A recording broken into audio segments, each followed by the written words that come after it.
భగవద్గీత అధ్యాయం 1 శ్లోకం 34 శ్లోకం ఆచార్యాః పితరః పుత్రాః తథైవ చ పితామహాః మాతులా శ్వశురా పౌత్రా శ్యాలా సంబంధినస్తథా. ఈ యుద్ధానికి ఎదుట నిలిచింది కేవలం శత్రు సైన్యము కాదు, ఎదురుగా నిలిచింది సంతాన బంధం, స్నేహ బంధం, గురు బంధం. అర్జునుని కళ్ళలో వేదన మెదులుతుంది.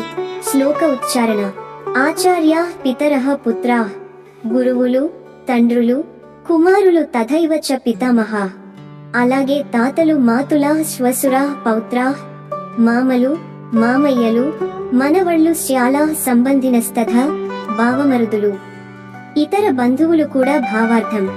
ఈ యుద్ధరంగంలో నాకు ఎదురుగా నిలిచినవారు నా గురువులు, తండ్రులు, కుమారులు, తాతలు, మామలు, బావమరుదులు, మనవళ్ళు, ఇతర సంబంధువులు. తాత్విక విశ్లేషణ: ఈ శ్లోకంలో అర్జునుడు మనస్సులో నొప్పిని వ్యక్తం చేస్తున్నాడు.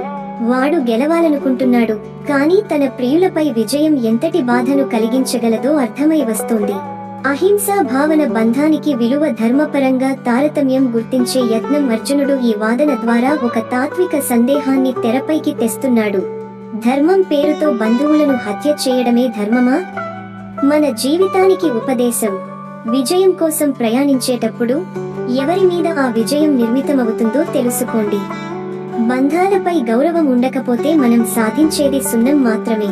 ఆత్మవిమర్శకు ప్రశ్నలు: ప్రేక్షకుల కోసం, మీరు ఎదురు చూసే విజయానికి ఎవరెవరిని త్యజిస్తున్నారు? సంబంధాలను బలిచేసి నూతన విజయాన్ని నిర్మించలేమా? అర్జునుడు ఓ యోధుడు కాదు, మాత్రమే ఒక సాధకుడు కూడా. అతని అంతర్గత సంఘర్షణ మన లోపలి యుద్ధాన్ని ప్రతిబింబిస్తుంది. ఈ బోధను మీకు అందించాలంటే సబ్స్క్రైబ్ చేయండి, లైక్ చేయండి, షేర్ చేయండి. జై శ్రీకృష్ణ, జై భగవద్గీత.